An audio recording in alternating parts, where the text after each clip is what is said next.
नमस्कार, मुंबई आउटलुकमध्ये तुमचं स्वागत आहे। भाजप आमदार गोपीचंद पडळकर हे मागच्या काही दिवसांपासून संभाजी ब्रिगेडवर टीका करतायत। त्या टीकेचा निषेधात संभाजी ब्रिगेडने मंगळसूत्र दाखवून केला। सोलापुरातील अहिल्यादेवी होळकर पुतळ्यासमोर भंडारा उधळत मंगळसूत्र दाखवून हा निषेध नोंदवण्यात आला आहे। यावेळी गली गली में शोर है, पडळकर मंगळसूत्र चोर है अशा घोषणाही देण्यात आल्याचे दिसून आले। या गोपीचंद पडळकरने गेल्या 2 दिवसापूर्वी संभाजी ब्रिगेडवर एक आक्षेपार्ह विधान केलं होतं आणि तसंच काल सुद्धा सोलापुरात आलं असताना संभाजी ब्रिगेडवर आक्षेपार्ह विधान केलं।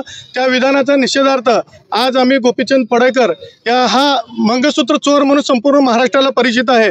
त्यामुळे आमच्या महिलांनी मंगळसूत्र दाखवून गोपीचंद गली गली में शोर है, गोपीचंद पडळकर मंगळसूत्र चोर है या घोषणा देऊन त्याचा निषेध केलेला आहे। मुळात या महाराष्ट्रामध्ये सर्व जनता जानते की या जाती दंगली, जाती धर्मामध्ये मराठा वंजारी असू दे, मराठा ओबीसी असू दे, मराठा दलित असू दे, याच्यामध्ये जातीय दरी निर्माण करण्याचं काम हा गोपीचंद पडळकर आपल्या सागर बंगल्यावर बसलेल्या मनुवादी पेशव्यांच्या इशाऱ्यावर या सोलापूरमध्ये नव्हे तर महाराष्ट्रात करत आहे।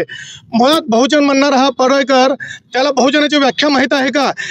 मी बहुजनांचं लेकरू आहे म्हणतोय आणि सनातनाचं काम करण्याचं काम हे पडळकर करत आहे। मुळात पडळकर हा आमदाराच्या लायकीचं नाही, कारण एक गल्लीतला उडाणटप्पू लीडर कसा असतो तसं त्याचे वक्तव्य आहेत।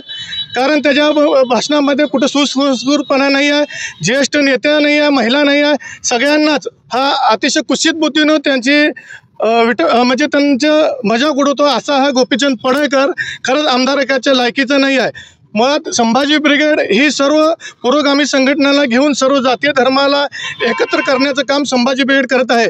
फक्त संभाजी ब्रिगेड हा जातीय सलोख्याचं काम करत नसून युवकांना उद्योग व्यवसायासाठी प्रवीणदादा गायकवाड यांनी सुमारे 8000 विद्यार्थ्यांना परदेशातील संधी, व्यवसाय, उद्योगधंदा यांच्याकडे वळवलेला आहे।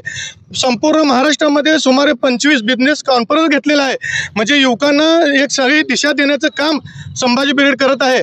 आणि विशेष म्हणजे या पडळकरांनी त्यांना काय अहिल्यामाता देवीचं किंवा धनगर बांधवांचं कोट कौतुक नाही आहे, त्याला फक्त आपल्या सागर बंगल्यावर आकाला खुश करण्यासाठी समाजामध्ये भांडणं लावण्याचं काम हा पडळकर करत आहे। त्यामुळे आज आम्ही पडळकरचं या ठिकाणी संभाजी ब्रिगेडच्या वतीने जाहीर धिक्कार निषेध व्यक्त करतो।